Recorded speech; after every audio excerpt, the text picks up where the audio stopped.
Allez, on vous retrouve, chers invités, pour la suite de l'émission avant de parler du Mali et du nouveau sommet de la CEDEAO, où le dirigeant actuel du pays, Assimi Goïta, est invité. Nous restons toujours en Ukraine avec cette sortie du président de l'Union africaine, le Sénégalais Macky Sall, qui plaide pour une aide à l'Afrique. Germain Pouli, vous voulez réagir par rapport à cette sortie de Madame Noviekou? Oui, je vais un peu dans le même sens que ce qu'elle a développé pour dire que c'est vrai, bon, on parle de finances, mais au-delà de cette aide financière-là, il faut que l'Afrique se prépare.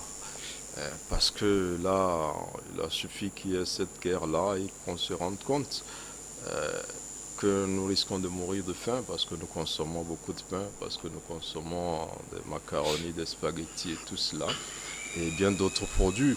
Et c'est clair que l'Afrique sait que pratiquement 80% de ce qu'elle consomme vient de l'extérieur. Donc demain, si les eaux sont bloquées, s'il y a une guerre ou il y a une situation, les bateaux ne peuvent plus venir en Afrique, on va mourir de faim.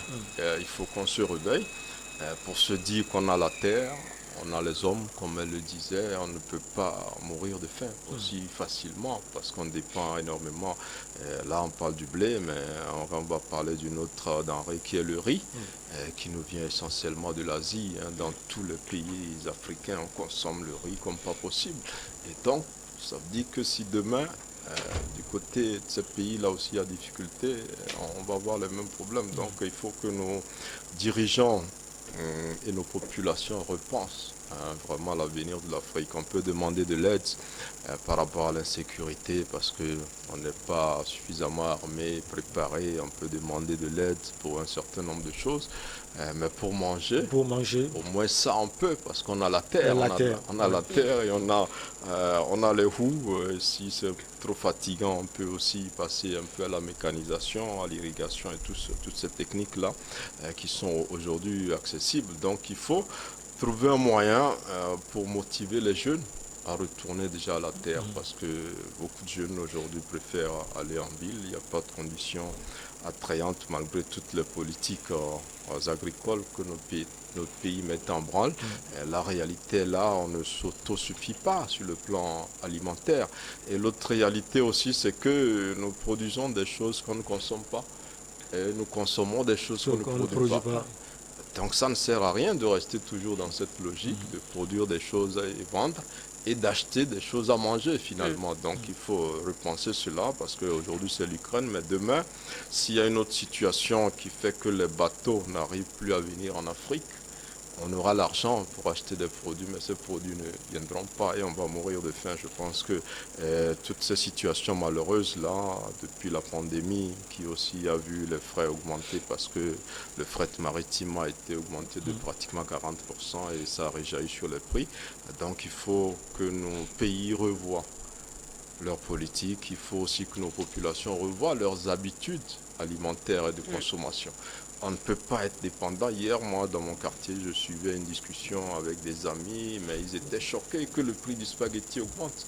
Ils étaient vraiment déboussolés, comme si le spaghetti était leur nourriture première. Mais ils peuvent manger la pâte, ils peuvent manger tout ce qu'on a. Pourquoi dépendre tant du spaghetti et se plaindre parce que le prix du spaghetti a augmenté? C'est pas un plat de chez nous, de temps en temps on peut le manger, mais là vous avez des Togolais systématiquement chaque soir, ils mangent un plat de spaghetti. Donc, il faut revoir ces habitudes-là et valoriser nous-mêmes nos mains, nos productions, parce que dépendre autant de l'étranger, c'est vraiment pas une bonne chose, c'est une question de culture, il faut que nos États s'y mettent, il faut que la société civile aussi passe à la promotion de nos produits et de ce que nous avons. Sinon, aujourd'hui, c'est la pandémie, c'est la guerre, mais demain, ça peut être des situations beaucoup plus complexes qui vont affamer l'Afrique. En parlant de spaghetti, c'est plus la nourriture de femmes, Madame Noviekou.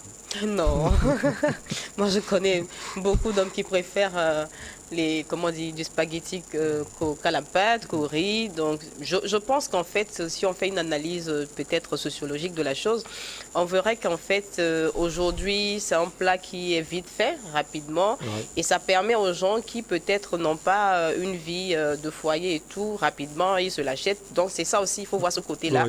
Et donc, mais tu vois plus les hommes en acheter que les femmes. Donc, c'est plus simple pour eux. Oui, c'est plus simple. Maintenant, ce qu'il dit quand même, il est quand même important de revenir là-dessus. C'est vrai que peut-être on peut se dire, les gens ont une habitude, mais je pense qu'il faut à un moment donné décider de réorienter les choses. On peut... en tout cas, au Togo, il y a la question ou bien la logique de la consommation locale. Mais est-ce que ça fait du feu? Est-ce que ça rentre dans les habitudes? Ceux qui y croient, voilà, ils s'y adonnent, mais d'autres, voilà. Donc, il y a un travail de fond, en tout cas, à faire au niveau du continent. Parce que, comme il a dit, on a la terre. On a en fait tout en réalité. Ce n'est pas tant l'argent qui est important, mais déjà la ressource humaine, la ressource matérielle, la ressource naturelle. On a en réalité tout en réalité. Donc, quand je prends l'Afrique que nous voulons de l'Union africaine de 2060, en réalité, ce document a tout dit. Mais comment nous le matérialisons? Je crois que c'est là aussi il y a le challenge. Voilà. Maintenant, parallèlement à ça, oui, je peux aussi me dire peut-être que nous n'avons pas aussi bien mené à bien la question de l'autonomie financière. Là encore, nous sommes encore dépendants. Est-ce que nous n'avons pas des mécanismes internes, endogènes, pour mobiliser de la ressource financière? Ça peut être aussi des réflexions. Donc, le débat est là.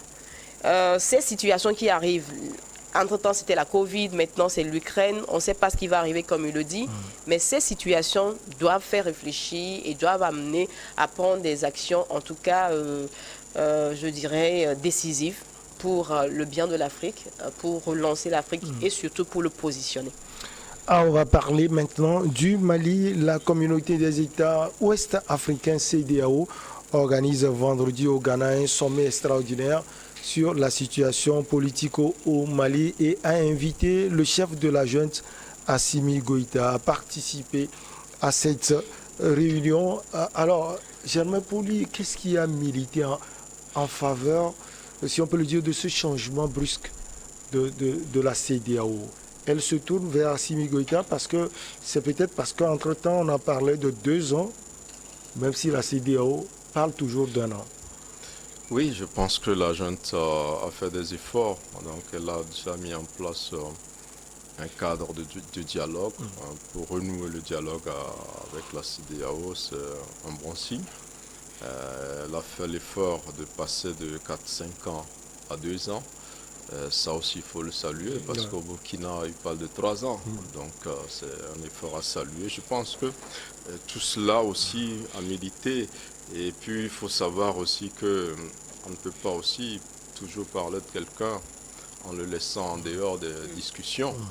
Ça fait que ça ne le concerne pas trop, puisque vous allez discuter de lui en son absence. Et toutes les fois, donc, vous ne lui donnez pas la parole pour qu'il s'exprime aussi, qu'il donne son avis. C'est vrai qu'il y a des missions de la CEDEAO au Mali, mais ce n'est pas suffisant. Je pense qu'à ces grands rendez-vous-là, il faut qu'il soit là. C'est vrai que les tests de la CEDEAO sont clairs. Quand vous arrivez à la faveur d'un coup d'État, votre pays est suspendu des activités de la communauté. Donc, votre président, qui n'est pas régulièrement élu, ne peut pas participer aux travaux. Mais cette exception, je crois qu'elle est à saluer. Maintenant, quelle sera la réponse de la junte malienne à cette invitation-là? On attend de voir. Là, on ne sait pas si le colonel fera le déplacement. Est-ce qu'il se fera représenter? On n'en sait rien pour le moment. Mais je pense que la CEDEAO a fait un effort aussi, a fait un pas en invitant donc, le colonel Goïta à cette session-là. Et on espère que c'est pour lui apporter de bonnes nouvelles.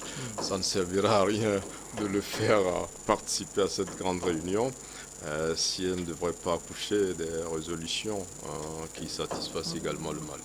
Alors, on sait que le médiateur de la CEDEAO, Goodluck Jonathan, était tout récemment au Mali. Il est revenu sans accord avec la junte militaire au pouvoir. Comme Germain Pouli l'a dit, vous pensez aussi que la junte a eu à faire un effort et la CEDEAO aussi est en train de faire un effort. Ah oui, c'est clair, les deux parties sont en train de faire un effort parce que, comment dire, au début de cette crise, au début de cette crise, quand même, il faut reconnaître que la tension était là entre les deux parties, mais dans tout processus de médiation ou de gestion, de résolution de conflits, il est toujours constaté qu'il y a, à un moment donné, chacun essaie en tout cas de négocier, de trouver un compromis. Et je pense qu'ils sont actuellement dans cette logique-là de pouvoir sortir de ce processus avec un résultat concret pour le bien des Maliens. Et donc, naturellement, je pense que c'est une situation normale. Hein, et on ne pouvait pas... en tout cas, c'est une situation normale. Et maintenant, de la rencontre, on espère vivement qu'ils ne vont pas... comment dire qu'il y aura quand même des conclusions intéressantes pour les deux parties parce que là, ils vont en négociation et là, j'espère que chacun va essayer de se comprendre et de quand même trouver réponse aussi à ces inquiétudes parce que si chaque partie essaie de mettre des comment on va dire ça, chaque partie émet en fait un certain nombre de requêtes, de demandes, d'exigences, voilà. J'espère qu'ils vont quand même se comprendre sur les inquiétudes des uns et des autres. Parce qu'aujourd'hui, quand nous faisons l'analyse depuis quelques mois, on a vu pas mal d'échanges entre les deux, c'est-à-dire entre la transition Mali, et la CEDEAO. Il y a eu des moments de frustration, il y a eu des moments où, bon, il y a eu des propos et des actes qui n'ont pas été appréciés de part et d'autre. Maintenant qu'ils vont se rencontrer, on espère qu'ils vont pouvoir s'entendre sur l'essentiel. Ce n'est pas toujours évident parce que là, nous parlons d'une question politique. Et là aussi, il ne faut pas aussi espérer peut-être une sortie heureuse, complète, mais je me dis, c'est déjà en pas. Là, tout à l'heure, tu disais que le médiateur était allé sans revenir avec un accord. C'est normal, c'est normal. Déjà, le fait qu'il soit allé, c'est déjà, pour moi, c'est déjà en pas. Il a été écouté, ils ont échangé, même s'il n'est pas revenu avec un accord, c'est déjà quelque chose. Maintenant, là, ils vont se rencontrer. Ça veut dire qu'en fait, c'est la suite en fait du processus. Et donc, dans un processus de médiation comme ce cas-ci, on le sait, ce n'est pas toujours évident. Et donc, on espère que demain, de bonnes choses vont se dire et qu'on puisse avancer, que le Mali puisse continuer sa marche et que les élections et tout le reste, parce qu'il y a aussi des préalables que la transition a ressorti. On espère que d'ici là, le Mali va retrouver sa stabilité d'antan. Alors, Germain, avec vous, on peut comprendre un peu la position de la CEDEAO. Vous l'aviez dit tout à l'heure, au Burkina Faso, c'est 3 ans. C'est vrai que la CEDEAO a condamné cela, pas avec véhémence, mais pour ceux qui quittent 5 ans, 4 ans pour 2 ans, ils ont fait des efforts considérables. La CEDEAO, quant à elle, est restée à 12 mois, c'est-à-dire 1 an, sans changer. Comment on peut comprendre cette position de la CEDEAO? Oui, bon, vous savez, la CEDEAO, sa première préoccupation, c'est le retour à l'ordre constitutionnel. C'est-à-dire que quand vous chassez un président, il faut suivre la constitution du pays, qui généralement prévoit que dans les 6 mois qui suivent la vacance du pouvoir, qu'on organise une transition à l'issue de laquelle il y a une élection et un autre candidat est élu pour remplacer. Et donc, les constitutions tournent autour de 6 mois, ce qui fait que la CEDEAO accorde généralement le double pour espérer qu'en 12 mois, en 1 an, 9 mois, 1 an, ça peut se faire. Mais vous voyez qu'au Mali, les militaires mettent l'accent sur la situation sécuritaire et en font un préalable. Ils veulent pacifier le pays, restaurer la paix, la stabilité avant toute élection. Et cet argument aurait pu passer si on était sûr que cette junte-là avait les moyens de sa politique pour arriver dans des meilleurs délais à instaurer cette situation de paix-là favorable à une élection. Et puis on sait que ce pays a organisé plusieurs élections alors que le pays était divisé et occupé en grande partie donc par des djihadistes et ça se fait. Donc pourquoi ça ne se ferait pas? C'est un peu dans cette logique. Et puis le nord qui est occupé représente 20% selon les recherches. Voilà, donc c'est un peu dans cette logique, la CEDEAO, elle veut un retour rapide à l'ordre constitutionnel. Il ne faut pas que les militaires qui font éruption dans la vie politique s'éternisent au pouvoir, donc qu'ils soient à la tête des transitions assez raisonnables.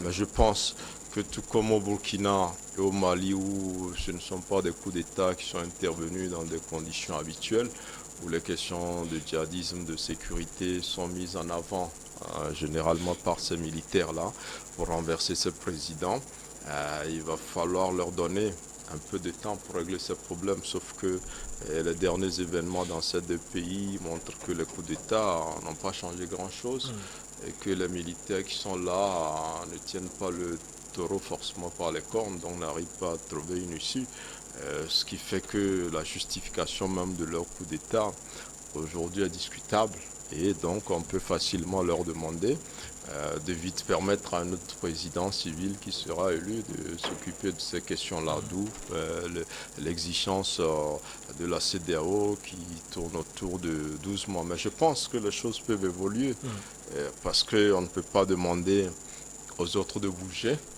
et ne pas bouger. Oui. Si tout le monde était d'accord pour dire que 4 ans c'était trop, que ça faisait la durée d'un mandat dans certains pays de la CEDEAO, on peut se dire que 12 mois, c'est long, et 24 mois, j'allais dire, c'est long, mais ça peut être acceptable pour venir à 18 mois, comme le proposait déjà l'Algérie depuis longtemps, qui avait pris la médiation dans cette affaire. Donc, on va probablement évoluer peut-être vers les 18 mois ou peut-être garder les 24 mois, on n'en sait rien. Mais je pense que le Mali a évolué et tout le monde sait qu'aucune partie n'a intérêt à rester campé sur ses positions parce que la CEDEAO qui sanctionne le Mali se sanctionne elle-même, des pays comme le nôtre. S'ils appliquaient effectivement ces sanctions, souffriraient. Parce qu'il y a une interdépendance entre les pays de la CEDEAO et donc la CEDEAO a envie de vite se débarrasser de ce problème et que la communauté revive un peu comme elle vivait avant, quitte à ce que des solutions soient trouvées pour les questions sécuritaires. Et aujourd'hui, ce ne sont plus les pays comme le Mali et le Burkina seuls qui sont concernés par les questions sécuritaires. Des pays où il n'y a pas de coup d'État, comme le Bénin, le Togo, le Ghana, sont également concernés par les mêmes questions. Alors, comme le disait quelqu'un, pour trouver le juste milieu, il faut juste faire 1 an plus 2 ans divisé par 2. Ça fait 1 an et demi, donc les 18 mois proposés par l'Algérie. Alors, Madame Noviekou, qu'est-ce qu'on peut attendre de ce sommet extraordinaire d'Accra? Supposons que Assimi Goïta doit forcément faire le déplacement. Oui, dans tous les cas, la transition fera le déplacement. Je le dis comme ça parce que, bon, on ne sait pas là actuellement ce qu'il décide, s'il ira officiellement ou pas. Et dans tous les cas, je pense qu'ils vont s'y rendre. Et qu'est-ce qu'on peut espérer? On espère qu'ils s'entendent sur l'essentiel, comme je l'ai dit tantôt, à savoir la question de le nombre de mois, la durée, pour finir la transition. C'est sûr qu'il y a d'autres paramètres à discuter. Et donc, on espère qu'ils s'entendent sur l'essentiel. Maintenant, dans ces genres de situations, on sait aussi souvent qu'il suffit d'un petit truc pour que tout le processus soit remis en cause. Donc, on espère qu'il n'y aura pas un revirement de dernière minute et qu'on reparte à la case de départ. Donc nous, en tout cas, en tant qu'artisans de paix et dans l'édification de la paix, j'espère que la médiation va porter ses fruits, qu'ils vont s'entendre sur l'essentiel et que de là, on aura une meilleure idée de la suite du processus. Je sais également, il ne faut pas l'oublier, je pense qu'on n'en a pas parlé, mais aujourd'hui, au Mali, il y a la situation autour du décès du feu. Voilà, il y a cette situation aussi actuellement qui pose un problème, donc peut-être qu'ils vont en parler, on ne sait jamais, et c'est sûr aussi qu'il y a d'autres points qui ne sont pas forcément des points publics qui vont discuter sur les questions de relations internationales et tout le reste. Donc on espère qu'ils s'en sortiront avec des conclusions heureuses pour le Mali. Alors, Germain Pouli, même question à vous. Qu'est-ce qu'on peut attendre de ce sommet extraordinaire d'Accra? Ben, on va espérer que ce soit la boucle finale, hein, parce que si on invite la junte, c'est qu'on veut l'associer un peu aux décisions qui seront prises. Et donc, on espère vraiment qu'il y a évolution de deux camps et qu'une médiane sera trouvée pour lever ces sanctions-là et pour accompagner le Mali vers la fin de la transition. Et ça aussi, c'est le rôle de la CEDEAO qui, dans ces situations-là, vont accompagner le processus électoral sur le plan organisationnel, sur le plan sécurisation aussi, pour aboutir au choix donc, du remplaçant du président du défunt président Ibeka. C'est ce qu'on souhaite pour le Mali. Je pense aussi que la junte a compris que sa stratégie pour se maintenir aussi longtemps qu'elle le souhaitait a trouvé en face une opposition quasi généralisée à l'international, mais également en interne où la société civile et les partis politiques de l'opposition ne s'inscrivent pas dans cette lignée-là.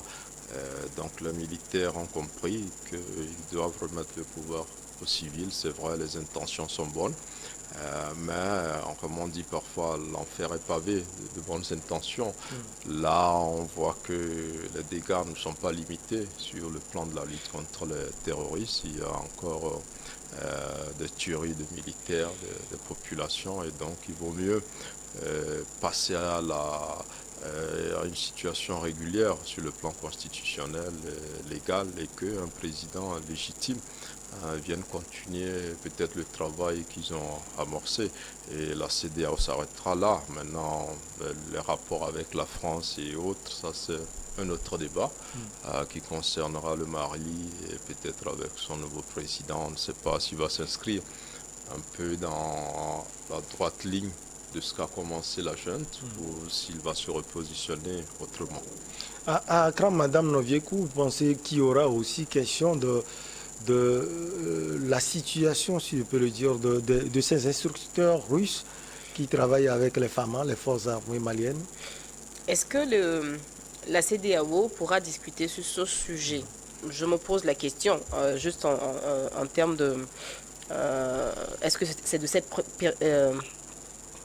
prérogative? A priori, je crois que la rencontre de demain sera plus sur la suite du processus de la transition et sa fin, parce que l'idée aussi c'est de pouvoir passer la main à une autre équipe qui doit prendre la relève dans les normes constitutionnelles. Et maintenant, sur la question des instructeurs russes, ça, je me dis, est-ce que c'est pas une question plus interne à la gestion du Mali? Donc, je ne sais pas. Peut-être qu'il y aura un débat dessus, mais je ne sais pas trop. Je me dis que c'est plus une question interne qui n'a pas normalement... ça n'engage pas la CEDEAO en réalité.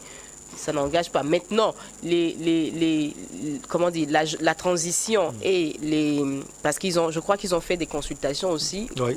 Voilà, je crois que c'est là que ça doit se débattre. Est-ce que c'est l'option, la meilleure option? Donc c'est là que... C'était déjà prononcé sur Wagner. Ouais. Oui, la CEDEAO s'est prononcée déjà. La réunion où la CEDEAO était contre le fait qu'on délègue la sécurisation d'un pays à une société privée. Il y avait un communiqué. Et là, la CEDEAO parlait de Wagner, sauf que les dirigeants maliens, eux, ils parlent des instructeurs russes. Oui, sauf que Poutine lui-même est revenu parler de Wagner. Il était avec Macron. Il a dit qu'il n'a envoyé personne officiellement là-bas. Donc ça reste... Mais je pense que la CEDEAO va s'intéresser à cette question parce que, comme je le disais, s'il doit y avoir élection, il faut sécuriser le processus électoral. Et dans un pays qui n'est pas totalement stable, ça va être... c'est souhaitable et je pense que ça va se faire. La CEDEAO va envoyer un contingent, ne serait-ce que pour aider à sécuriser le processus électoral. Maintenant, comment la collaboration se fera avec les éléments de Wagner, avec l'ONU et qui est là, et puis bon, Takuba qui est en partance, et Importance. tout ça. Donc je pense que c'est des questions qui vont être étudiées, Oui. parce que si la CEDEAO insiste pour qu'on tienne les élections dans un délai si court, c'est qu'il faut accompagner la sécurisation de ce processus-là. Vous n'allez pas demander à des gens qui disent on veut régler les questions sécuritaires avant d'aller aux élections. Vous leur dites non, allez aux élections et vous ne les accompagnez pas sur les questions sécuritaires. Je pense que logiquement la CEDEAO doit s'interroger. Maintenant, la position du Mali doit être respectée aussi parce que c'est un État souverain qui a fait le choix de travailler avec des instructeurs russes pour sa sécurisation. Comment se fera cette collaboration? C'est un peu ça la grande équation. On sait que la France déjà avait refusé de travailler avec Wagner, que si Wagner est là, elle s'en va. Ce qui est en train de se faire. Maintenant, est-ce que la CEDEAO va avoir la même exigence? Mais je ne pense pas que la CEDEAO va se risquer dans cette exigence-là parce que ça va compliquer beaucoup plus les négociations. Oui, madame, vous terminez votre analyse? Non, je pense que c'est un peu ça. C'est un peu ça la logique parce que c'est vrai que la CEDEAO va se prononcer, mais de façon approfondie, c'est là que j'émets des réserves pour dire qu'en fait c'est une question interne. Maintenant, est-ce que cela serait une condition pour que l'appui qu'elle voudrait bien apporter au Mali soit effectif? Ça, c'est à eux de discuter, de voir. Maintenant, au-delà de tout, je crois encore qu'il faut en fait faire... c'est quoi les avantages et les inconvénients en fait? C'est là qu'il faut voir. C'est le Mali qui est dans un contexte critique, qui pense qu'il est mieux pour lui d'avoir ses instructeurs. Donc, il faut aussi écouter les arguments et voir, voilà, et faire une analyse comparative. Je ne veux pas aller trop dans les détails, mais c'est un peu ça. Donc, aujourd'hui, même s'ils vont en discuter, je ne pense pas que ça sera un sujet comme les autres aspects qui, en réalité, sont du ressort de la CEDEAO. Voilà. Comme l'aspect de la durée de la transition. On va marquer la pause pour le journal et on vous retrouve Madame Dado Nora Noviekou et Germain Pouli pour la suite.